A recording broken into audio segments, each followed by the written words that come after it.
என்னவோ பாஜகவோட நின்று அவன் பாய்சனா. உங்களுக்கு திராவிடத்தை ஆதரிப்பதற்கு 1000 காரணங்கள் இல்லை, அதே மாதிரி வேறு ஒரு சித்தாந்தத்தை ஆதரிப்பதற்கும் எங்களுக்கு காரணம். நான் பகிரமாக குற்றச்சாட்டை வைப்பேன். பிஜேபி தமிழகத்தில் இருக்கிற பறையர் சமூக மக்களை அதை அரவணைக்க தவறுகிறது. பிஜேபியின் தோல்வி, பிஜேபி வெகுமக்களிடையே போகாத காரணம் அமைதியா இருப்பது விஜய், விமர்சனம் பண்ற சீமான், இவங்க மேல ஏற்கனவே ஒரு பார்வை வைக்கப்படுது. இவங்கெல்லாம் பிஜேபியுடைய விங்கா தான் செயல்படுறாங்க. சரி இருக்கட்டும், இப்ப என்ன அப்போ?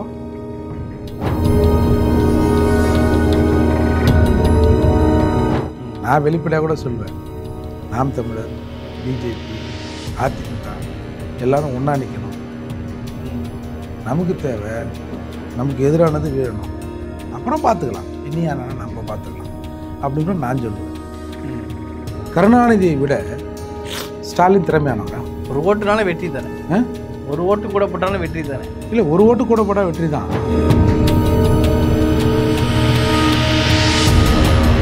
ஸோ அரசுக்கு எதிரானவர்கள், அரசு மீது அதிருப்தி உள்ளவர்கள் பல குழுக்களாக இருக்கிறாங்க. அந்த குழுக்கள் அங்கே போய் முட்டி மோதி இன்னும் வெற்றி பெறுவதற்கான வாய்ப்பு இல்லை. அதனால் இது சாதுரியமாக இந்த தேர்தலை அப்படி தள்ளி வைக்கிறாங்க. ஏற்கனவே 10 தோல்வி பழனிசாமி அப்படிங்கிற ஒரு பேர்களை சொல்லிட்டு இருக்காங்க. இதே தேர்தலை புறக்கணிக்க முடியும், அந்த இடத்துக்கு இன்னொரு கட்சி வரும்.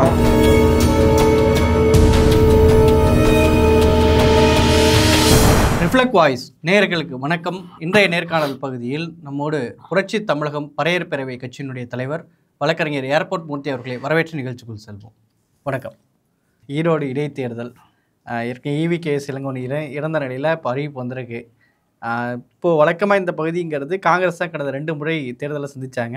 இந்த முறை திமுக களத்தில் இறங்குறாங்க. அதிமுக நாங்கள் பங்கேற்கலைங்கிறத அறிவிச்சிருக்கிறாங்க, இந்த தேர்தலில் போட்டி போடுறதில்லன்னு. இது அதிமுகவுடைய வியூகம் சரியா, இல்லை திமுக இந்த ஒரு பயத்தினால் இது திமுக அதிமுக பின்வாங்கியிருக்காங்க அப்படின்னு சொல்லப்படுது. நீங்கள் எப்படி பார்க்குறீங்க? அதாவதுங்க, எப்படியும் திமுக எங்கள் மீது யாருக்கும் அதிருப்திலாம் இல்லை, இது பொற்கால ஆட்சி அப்படின்னு மக்கள் எங்களுக்கு வாக்களித்திருக்கிறார்கள், இவ்வளோ பெரும்பான்மையில் நாங்கள் ஜெயிச்சிருக்கோம், நீங்கள் சொல்கிற மாதிரி மக்கள்லாம் எங்கள் மேலே வெறுப்பாலாம் இல்லை அப்படிங்கிறத நிரூபிக்க அவங்க எதை ஒன்றாலும் செய்வாங்க. இப்போ குறிப்பாக எங்கள் அண்ணன் வேறு வெளியே இருக்கார். நான் இன்னும் என்னுடைய திறமை இன்னும் போகலை, திரும்பவும் நான் அப்படி தான் இருக்கிறேன்றதை நிரூபிக்க அவரும் வேலை செய்வார். நம்ம கடந்த முறையை பார்த்தோம், தேர்தலை எப்படி இவர்கள் நடத்தினார்கள்னு பார்த்தோம். இந்த பட்டி, அது இது, காசு வந்தது போனது எல்லாத்தையும் பார்த்தோம்.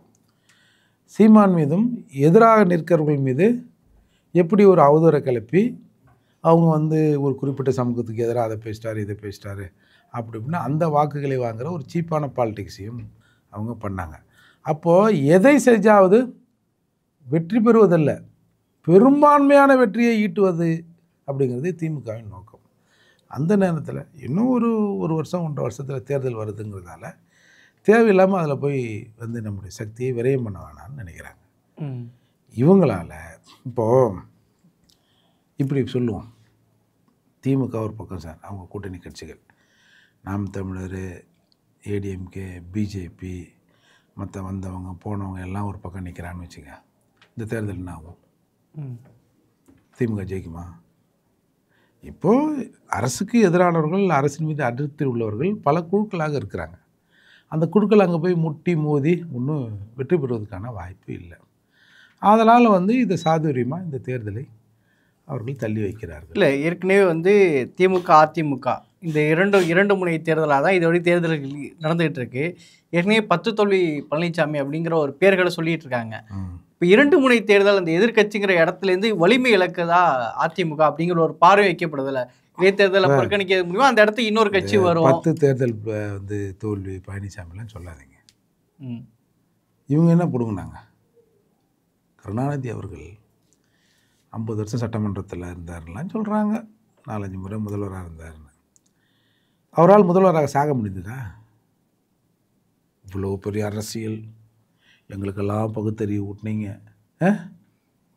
இது திராவிட மண் அப்படிலாம் சொன்னீங்க, உங்களுக்கு எவ்வளோ சப்போர்ட்டான தலைவர்லாம் இருந்தாங்க. சாகும்போது அவர் நினச்சிருப்பாரா, நினச்சிருக்க மாட்டாரா? சிஎம்மாக அந்த கட்ட போகணும்னு நடந்ததா? கருணாநிதியை விட ஸ்டாலின் திறமையானவரா? அறிவுத்தளத்திலும் சரி, சிந்தனை தளத்தில் எதிரையும் கம்பேர் டு கருணாநிதி ஸ்டாலின் அவர்கள் இல்லை அவரோட ஒரு சிறப்புன்னு சொல்ல முடியுமா? வெற்றி எப்படி வந்தது? அதற்கு ஒரு ஆரியன் தேவைப்பட்டான். பிரசாந்த் கிருஷ்ணன் ஒருத்தன் வந்தான், என்னென்னோ பண்ணார், ஜெயிச்சார். அதை மாதிரி எதிராளிகளும் பிரிஞ்சு கிடந்தாங்க. அப்போது இந்த வெற்றி திமுகவின் வெற்றின்னு சொல்ல முடியுமா? நீங்கள் கேண்டிடேட் அவங்க தானே. நீங்கள் அது சட்டப்படி, நாம் தார்மீக அடிப்படையில் இந்த வெற்றி சரிதான். ஒரு 10 வருஷம் வந்து இந்த ஆட்சி சரியில்லை, இதை விட சிறப்பானவர்கள் இவர்கள், இவங்க கையில் தான் நம்ம ஆட்சியை கொடுக்கணும்னா வெற்றி அது. பல வகைகளில் வாங்கின வெற்றி அது.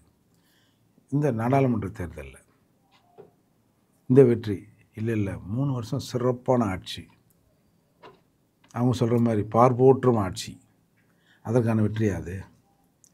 இங்கே வெற்றிங்கிறது எண்ணிக்கையின் அடிப்படையில் தீர்மானிக்கப்படுவது. நீங்கள் ஒரு 34%, மிச்சம் 66 தானே? 66% எதிராக தானே இருக்குது. ஒரு ஓட்டுனால வெற்றி தானே. ஒரு ஓட்டு கூட போட்டாலும் வெற்றி தானே. இல்லை, ஒரு ஓட்டு கூட போட்டால் வெற்றி தான். இந்த தனித்தனி போட்டியில் போட்டதை ஒரே போட்டியில் போட்டிருந்தா இந்த போட்டி என்ன இருக்கும்? அதால் இப்போதைக்கு இவர்கள் வந்து வலுவாக இருக்கிறார்கள். ஒரு திமுகன்னு அதுக்கு தனியான ஓட்டு இருக்குது, அதிமுக தனியான ஓட்டு இருக்குது. கூட ஒரு 10-20 அல்ல கைகள் இருக்குது. ஆளுக்கு ஒரு 0.5%ன்னா கூட அது ஒரு 5-6%. அந்த கைகளை கூட எதிரணியினால் கைப்பற்ற முடியலையே, அது ஒரு ராஜதந்திரம் தானே திமுகக்கு. இல்லை, அது உண்மைதான் சார். இப்போ என்ன இவனுக்கு ஒன்று கொள்கையால் இப்போ எல்லோரும் திமுக கொடுக்குறாங்களா? நம்ம அவனுக்கு என்ன வேணும்? எத்தனை சீட்டு? வேறு என்ன? சரி, இல்லைங்க நாங்கள் கூப்பிட்றாங்க, ரஷ்யாவில் கூப்பிட்றாங்க, அமெரிக்காவில் கூப்பிட்றாங்க, எவ்வளோ டாலர் தரேன்னாங்க, சரி வா, அப்படி தானே? இல்லை, இப்போது அந்த ஈரோடுக்குள்ளேயே வரேன். ஈரோடு இடைத்தேர்தல் வழக்கமாக இதுவரை காங்கிரஸ் தான் போட்டிக்கிட்டு இருந்தாங்க கடந்த 2 முறை. சார் நீங்கள் இப்போ திமுக போட்டிடுதுன்னா எப்படி புரிஞ்சுக்கிறது? லாஸ்ட்டு வேட்பாளர் கூட அவர் வந்து இந்த ரஜினி படத்தில் வரும்ல, மாப்பிள்ளை அவர் தான் சட்டை இருந்துன்ற மாதிரி, அந்த மாதிரி தான் அது. வேட்பாளர் தான் காங்கிரஸ், பேருக்கு தான் காங்கிரஸ், ஆக்சுவலாக திமுக தான். ஈவன் காங்கிரஸ்காரர்கள் தேர்தல் பணி செய்ததை விட சார் இவரே மத்தியானத்துக்கு தான் சார் எழுந்து வருவாராம் இவிகேஸு. அப்பயே சொன்னாங்க, ஏம்பா திரும்பவும் ஒரு இடைத்தேர்தல் வரப்போதியா, ஏன் இந்த மாதிரி பண்ணுறாங்க அப்படின்லாம் அப்போல்லாம் விமர்சனம் வந்தது சார். அப்போ முழுக்க அது காங்கிரஸ் என்ற பெயரில் திமுக வேட்பாளர் தான் அவர். திமுகவோட வெற்றி தான் அது. எவ்வளோ முக்கியத்துவமானதாக இந்த தேர்தல் இருக்கும் நீங்கள் நினைக்கிறீங்க? பொதுவாக இடைத்தேர்தல்களுடைய வெற்றிங்கிறது இதை அடுத்த தேர்தலுக்கான ஒரு முன்னோட்டமாக இதை புரிஞ்சுக்கலாமா? பொற்கால ஆட்சின்னு சொல்கிறதுக்கு இவங்களுக்கு ஒரு வாய்ப்பு, அவ்வளோதான். நீங்கள் எல்லாம் பாருங்களேன், ஜெயிச்ச பிறகு கொஞ்சம் நாளைக்கு அப்பா நம்ம காது தாங்காது, இவங்கெல்லாம் பயந்துட்டான், எங்களுக்கு மக்கள் ஆதரவு பயங்கரமாக இருக்கும் பாருங்கள், இவ்வளோ ஓட்டு வித்தியாசம் நாங்கள் ஜெயிச்சிருக்கோம். ஆளே இல்லாத இடத்துல போய் சண்டை போட்டு நான் தான் ஜெயிச்சேங்கிறது, அந்த ஆளே இல்லாத இடத்துல மற்றவங்களாம் ஜெயிக்க முடியலங்கிறது இப்போயே நீங்கள் முடிவுக்கு வரீங்களே. இதுதான் ப்ராக்டிக்கலாக நடக்கும். இப்போது திமுகவை விட நாம் தமிழர் வந்து மண்ணுக்கான அரசியலை பேசுகிறாங்க. சரி, ஏடிஎம்கே நின்னா பரவாயில்ல, இல்லை பிஜேபி நின்னா பரவாயில்ல, நாம் தமிழர் நிற்கிது, சரியாக பேசுகிறாங்கய்யா. உண்மையில் இந்த மனுஷனுக்கு ஒரு வாய்ப்பை கொடுத்து பார்ப்போமே. என்னமோ நாங்கள் அதை பண்ணுவோம் இதை பண்ணுவோன்றானுங்கள, ஒரு தடவை தான் ஒரு ஆளை ஒரு வருஷத்துக்கு அனுப்பிச்சு பார்ப்பேன், என்ன தான் போய் பிடுங்குறான்னு பார்த்துருவோம் அப்படின்னு மக்கள் முடிவு பண்ணோம்ல. இப்போ இந்த இடத்துல திமுக தோற்பதால் இவர்கள் ஆட்சிக்கு ஒன்றும் சிக்கல்லாம் இல்லைல்ல, அது இன்னும் ஓட போகுது. யாரோ ஒரு ஆள் புதுசாக வந்து குறுக்கு நடுங்க ஓடுறான்பா, ஏம்பா அதை பண்ணுவோம் இதை பண்ணுவோன்றான், இவர் இன்னும் தான் கிழிக்கிறான்னு பார்ப்பேன் இந்த கட்சி. சரி, இப்போது நாம் தமிழர் கட்சிக்கு தேர்தல் அங்கீகாரம் பெற்ற கட்சியாக ஆகியிருக்கு. சின்னமான இவங்க கேட்ட அந்த 2 சின்னங்களும் கொடுக்கப்படலை. இது நாம் தமிழருக்கு இது எப்படி புரிஞ்சுக்கிறது இந்த விஷயத்த? இல்லை, அது தேர்தல் கமிஷனில் இருக்கிற சட்ட விதிகளின் அடிப்படையில் தீர்மானிக்கப்படுறது. உடனே இதுக்கு பிஜேபி தான் காரணம், அதான் காரணம், இதான் காரணம்லாம் இல்லை. அதனால் அது தேர்தல் கமிஷன் முடிவு பண்ணுறது தான். அது இவங்க அப்ரோச் பண்ண விதத்துலேருந்து தான் வருகிறது. அதுக்கு நாம் இதுக்கு பின்னால் ஒரு சதி இருக்குது. நாம் தமிழர் கட்சி அப்படி சந்தேகிக்கிறாங்க. இல்லை, அவங்க சந்தேகத்தான் செய்வாங்க. பட் நான் அந்த மாதிரி நான் நினைக்கல. இப்போ இல்லை நாம் வந்து பிஜேபி நிற்கலை, நாம் தமிழருக்கு அந்த ஓட்டு கொடுத்தா அவங்க ஜெயிச்சிருவாங்க அப்படின்னு பிஜேபி நினைக்குது இல்லைங்களா? அப்போது இது இடையில வர சின்ன டிஸ்டர்ப் தானே சார். இதுக்கு ஏன் பெரிய அரசியல் சாயத்தை பூசணும்? நாம் தமிழர் வந்து முழுக்க அப்படி பாஜகவாக போயிட்டுருக்கு அப்படிங்கிற ஒரு பார்வை வைக்கப்படுதில்ல. அதுக்கு நீங்கள் சொல்ல ஒரு ஸ்ட்ராட்டஜி என்ன? எங்கே பாஜக போதான் ஒரு வழிபாட்டு முறை இந்த விஷயங்கள்லாம் பாஜகவுக்கு ஆதரவாக போயிட்டு இருக்காரு அப்படின்றீங்களா? நாம் தமிழர் எந்த விதத்தில் பாஜகவுக்கு எதிராக இருக்குன்ற மாதிரிலாம் சில பேர் கேள்வி வைப்பாங்கல்ல, அவங்களுக்கு நீங்கள் சொல்கிற பதில் என்ன? எதிராக தான் இருக்குது. இப்போ என்ன பிரச்சனை? இல்லை இப்போ நான் இல்லை, நீங்கள் தெளிவாக ஒன்று சொல்லுங்க சார். உங்களுக்கு திராவிடத்தை ஆதரிப்பதற்கு 1000 காரணம் இருக்குல்ல, அதேமாரி வேறு ஒரு சித்தாந்தத்தை ஆதரிப்பதற்கும் எங்களுக்கு காரணம் இருக்கும். நான் வெளிப்படையாக கூட சொல்லுவேன், நாம் தமிழர், பிஜேபி, அதிமுக எல்லாரும் ஒன்றா நிற்கணும். நமக்கு தேவை, நமக்கு எதிரானது வீழணும், அப்புறம் பார்த்துக்கலாம், இனி ஆனால் நம்ம பார்த்துக்கலாம் அப்படின்னு நான் சொல்லுவேன். என்னவோ பாஜகவோட நின்று அவன் பாய்சனா? ஏன் இந்த கூட்டணி நிற்கலையா? இவங்க பழைய பாய்சன். அப்போது தேர்தலுங்கிறது என்ன சார்? வெற்றி தானே சார். வெற்றி பெற்று அவன் வேலையை பார்க்க போகிறாங்க. என்னங்குது இப்போ ஜெயலலிதா அம்மையாரால் விஜயகாந்த் ஜெயிச்சார். ஜெயலலிதா அம்மையார் சொன்னதெல்லாம் விஜயகாந்த் கேட்டாரா? சொல்லுங்கள். ஒன்றுமே இல்லாமல் உங்களை எதிர்கட்சி வரிசையில் கூட உட்கார வைக்க முடியாமல் அந்த மனுஷன் பண்ணார் இல்லை? அந்த மாதிரி கூட நிற்கலாம் சார். சார் நாங்கள் நம்ம ஒருத்தரை ஆதரிக்கணுன்றதுக்காக அவங்களோட கொள்கையை 100% நம்ம ஏற்றுக்கணும்லாம் இல்லை. கொஞ்சம் சந்தர்ப்பத்தை பயன்படுத்தி கொள்ளலாம். ஆனால் சீமா இதில் காம்ப்ரமைஸ் ஆக மாட்டுறாரு. என்னை பொறுத்தவரை ஆகணும்னு நான் நினைக்கிறேன். ஏதாவது ஒரு பெரிய கட்சியோடு நின்று சேர்ந்து எல்லாரும் சொல்லுவாங்க, அவங்கள இதுவரையும் திட்டிருந்தோமே, ஆமாம் வெயிட் பண்ணுங்க, தேர்தல் திரும்ப. இதை யார் சொல்கிறான்னா, இப்போ வெளியில் இருக்கக்கூடியவங்க சொல்கிறாங்க, திராவிடர் கழகம் சொல்கிறாங்கன்னா அது வேற. இப்போ வரையும் நாம் தமிழர் கட்சியிலே பயணிக்கக்கூடிய மாநில ஒருங்கிணைப்பாளர் இருக்கிறவர் தான் இதை சொல்கிறாரு. முதன்மை எதிரி நம்ம பேசக்கூடிய தமிழ் தேசியது முதன்மை எதிரி வேற. நம்ம இலக்கு மாறி போகிறதுங்கிறது இது ஒற்றுமை, தமிழ் தேசிய அரசியலுக்கான ஒற்றுமையை இது ஏற்படுத்தாது அப்படின்னு நாம் தமிழர் கட்சிக்குள்ளே இருக்கிற ஒரு ஒருங்கிணைப்பாளர் தானே அந்த குரல் உள்ளே இருந்து தானே வருது. நீங்கள் ஆளுக்கு ஒரு மாற்று சிந்தனை இருக்க தான் செய்யும். ஒரு கட்சியின் தலைவர் என்ன சொல்கிறாரோ அதை கேட்டு நடப்பது தான் கட்சிக்காரனுக்கு அழகு. ஆளுக்கு சிந்திச்சு ஆளுக்கு இங்கே போகிறதுக்கெல்லாம் வேலை இல்லை. குறைஞ்சபட்சம் கட்சியில் ஒரு சர்வாதிகாரம் இருக்கணும். நான் ஒன்று சொல்லுவேன், என் கேட்டு இருக்கிற கட்சிக்காரன் என்ன அன்றைக்கி வரேன், நான் புதன்கிழமை வைக்கணும்னு, என்ன புதன்கிழமை வேணேன் வேலைக்கிழமை வைக்கணும் வேணுமா, அதுக்கு அவன் ஒரு காரணம் சொல்லுவான். நான் பல விஷயங்களையும் ஆராய்ந்து நான் எல்லா விஷயங்களையும் பார்ப்பேன். ஒரு கட்சியின் தொண்டர் கீழே இருக்கிறவர், ஒரு பொறுப்பாளர், அவர் மட்டத்தில் யோசிப்பார். அதுக்கு மேலே இருக்கிறவங்க இவரையும் சேர்த்து எல்லாரையும் சேர்த்து யோசிப்பாங்கல்ல. அதனால் அந்த தலைமை ஒருங்கிணைப்பார் சீமான் என்ன சொல்கிறாரோ அதுதான் சார் சரியாக இருக்கும். சார் நீங்கள் நம்ம திரும்ப சொல்கிறது, இப்போ இவங்க எந்த புள்ளியில் அதை சொல்கிறாங்கன்னா, பிஜேபி பெரியாரை விமர்சனம் பண்ணுது, ஏப்பா நீங்களும் விமர்சனம் பண்ணுறீங்க. எல்லாரும் விஜயை தவிர பாட்டாளி மக்கள் கட்சியினுடைய அன்புமணி ராமதாஸாக இருக்கட்டும், மக்கள் நீதி மையம் கமலஹாசனாக இருக்கட்டும், அதிமுக எல்லோருமே இந்த விஷயத்தை விமர்சனம் பண்ணிட்டாங்க. இதுக்கு அமைதியாக இருப்பது விஜய், விமர்சனம் பண்ணுறது சீமான். இவங்க மேலே ஏற்கனவே ஒரு பார்வை வைக்கப்படுது. இவங்கெல்லாம் பிஜேபியுடைய விங்காக தான் செயல்படுறாங்க. சரி இருக்கட்டும். இப்போ என்ன அப்போ? அதான் நான் சொல்கிறேன்ல, உங்களுக்கு 1000 காரணம் இருக்கும்போது எங்களுக்கு 1000 காரணம் இருக்கும். இப்போ என்ன சொல்லுங்கள். இப்போ என்னையை கூட தான் நான் பிஜேபி ஆதரவாளர்ன்றாங்க. அவங்களால எங்களுக்கு ஒரு பைசா லாபம் இருக்குன்னு சொல்லுங்கள். இல்லை, என்னோடய பார்வையில் நான் பகிரமாக குற்றச்சாட்டை வைப்பேன். பிஜேபி தமிழகத்தில் இருக்கிற பறையர் சமூக மக்களை அதை அரவணைக்க தவறுகிறது. பிஜேபியின் தோல்வி, பிஜேபி வெகுமக்களிடையே போகாத காரணம் இது பறையர் சமூக மக்களிடையே இந்த பிஜேபி இன்னும் சேரலை அப்படின்னு நான் பகிரங்கமாக குற்றச்சாட்டை வச்சுருப்பேன், நிறைய பேர்கிட்ட சொல்லியிருப்பேன். அதால் அது பிரச்சனை இல்லை சார்.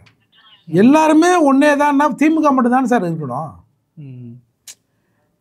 என்ன மாதிரியே நான் சிந்திக்கிறேன்னா இன்னும் எல்லாருமே திருமாவளவன் ஆகிடுவாங்களா? திமுக என்ன சிந்திக்கிறதோ, திராவிடம் என்ன சிந்திக்கிறதோ, எல்லாருமே அதே மாதிரி சிந்திக்கிறதுக்கு எல்லாருமே திருமாவளவனா? அவங்கவுங்களுக்கு ஒரு சிந்தனை, அவங்களுக்குள்ள ஒரு அரசியல் களம். நீங்கள் ஒரு விஷயத்தை நீங்கள் ஒரு மாதிரியாக பார்ப்பீங்க, நான் அதே விஷயத்தை வேறு மாதிரியாக பார்ப்பேன். அப்போ நான் என்ன அரசியலை உள்வாங்கி இருக்கிறேனோ அதிலிருந்து என்னோடய பார்வை இருக்கும். இப்போ ஏன் எல்லோரும் எதிர்க்கலன்றீங்க? இங்கே பெரியாருங்கிறது எல்லாரும் கட்சி கொடிகளில் எம்பளங்களில் ஒரு நாள் வச்சுருக்கிறோம். நான் தமிழராக உள்வாங்கிறேன். நான் தமிழ் தேசியத்தின் பிள்ளை. எப்பா என்னப்பா நம்ம தமிழனை போய் இருந்தாலும் திராவிடங்கிறோன்னு வச்சிட்டானப்பா, சரி எரிச்சலாகதப்பா நான் யோசிக்கிறேன். அவர்களும் ஒரு கட்டத்தில் யோசிக்கலாம். சீமானே பிறகு மாறலாம்ல. சீமானே மாறலாம்ல, பின்னாடி மாறட்டும். என்ன சீமான் மாறினா எல்லோரும் மாறிடுவாங்களா? உங்களுக்கு ஒன்று தெரியுமா? இப்போ இடையில வந்து ஒரு 2 வருஷத்துக்கு முன்னாடி சீமான் வந்து இந்த ராமசாமி நாயகருக்கு ஏதோ ஒரு அஞ்சலி செலுத்தினார். எத்தனை பேர் விமர்சனம் பண்ணாங்க நாம் தமிழர் இல்லையா. இப்போ சீமான் வந்து திருமாவளவன்லாம் அண்ணன் அண்ணன்றார். நேரடியாக நான் சொல்லியிருக்கிறேன், 2-3 தடவை சொல்லியிருக்கேன் சீமான்கிட்ட, இதெல்லாம் நல்லது இல்லைங்களா, சரியில்லைங்கன்னு. சார் இதுக்கு ஒரு சரியான உதாரணம் உங்களுக்கு புரியுற மாதிரி சொல்லணும்னா, ஜெயலலிதா அம்மையார் அந்த இயக்கத்திற்கு எதிராகவே இருந்தாங்க. ரவிசங்கர் அவர்கள் அங்கே போயிட்டு வர்றார் இலங்கைக்கு. போயிட்டு வந்து பார்த்துட்டு ஜெயலலிதா அம்மையார்கிட்ட பேசுகிறார். அந்த அம்மா வெளிப்படையாக சொல்கிறாங்க, நான் இதுவரை அந்த விஷயங்களை முழுமையாக எனக்கு தெரியாமல் இருந்தது. ரவிசங்கர் அவர்களை நான் என்னை சந்தித்து அவர்கள் பேசிய பிறகு என்னுடைய எண்ணத்தில் ஒரு மாற்றம் வந்தது அப்படின்னு சொன்னாங்கல்ல. அந்த மாதிரி ஒரு சாச்சுரேஷன் பாயிண்ட் ஒவ்வொருத்தருக்கும் வரும் சார். அதுவரை நம்ம காத்து தான் இருக்கணும். இவங்க சொல்கிறது சரியா, அவங்க சொல்கிறது சரியான்றதை தாண்டி அந்த உணர்கிற நிலையை அவங்களுக்கு வரும். அப்படி வருகிற போது வரும் சார். நீங்கள் பல இடங்களில் வந்து நீங்கள் சொல்கிற ஆள் இல்லை சார். அங்கெல்லாம் சமத்துவம் இருக்குது சார். அங்கெல்லாம் வந்து பட்டியல் சமூகத்துலேருந்து சீஃப் மினிஸ்டர் ஆகிறாங்க, டெப்டி சீஃப் மினிஸ்டர்லாம் ஆகிருக்காங்க சார். இந்த கொள்கையை சொல்லி சொல்லி நாங்கள் ஒன்றும் தெருக்கள் கூட போக முடியல சார். நீங்களாக பார்த்து கொடுக்குற அமைச்சரவைகள் கூட எங்களுக்கு இடம் தர மாட்டேறீங்க சார். சரியான விகிதத்தின் அடிப்படையில், விகிதாச்சார அடிப்படையில் நீங்களாக பார்த்து போடுற மாவட்ட செயலாளர் கூட நீங்கள் தர மாட்டேறீங்க சார். பெண்ணுரிமைலாம் பேசுகிறீங்க, பெண்ணுக்கு சொத்துரிமை வாங்கி கொடுத்தாருன்னு இவர் தான் சிஸ்டம் எல்லாம் சொல்கிறீங்க. அதுக்கான பிரதிநிதித்துவம் நீங்கள் கொடுக்க மாட்டேறீங்க சார். இப்படி இருக்கிற சூழ்நிலை இதெல்லாம் ஒரு காலத்தில் வெளிப்படும் சார். அந்தந்த நேரத்தில் தான் அது தோணும். அப்படி தோணுகிற போது இங்கே வந்து எல்லாரும் தமிழர்களாக தங்களை உணர்கிற போது தமிழர்களுக்கு யார் யார் எதிரின்றதை தெளிவாக தெரிஞ்சுப்பாங்க. சரிங்க. நிகழ்ச்சியில் பங்கேற்று உங்களுடைய கருத்துக்களை பயந்து கொண்டு மிக்க நன்றி.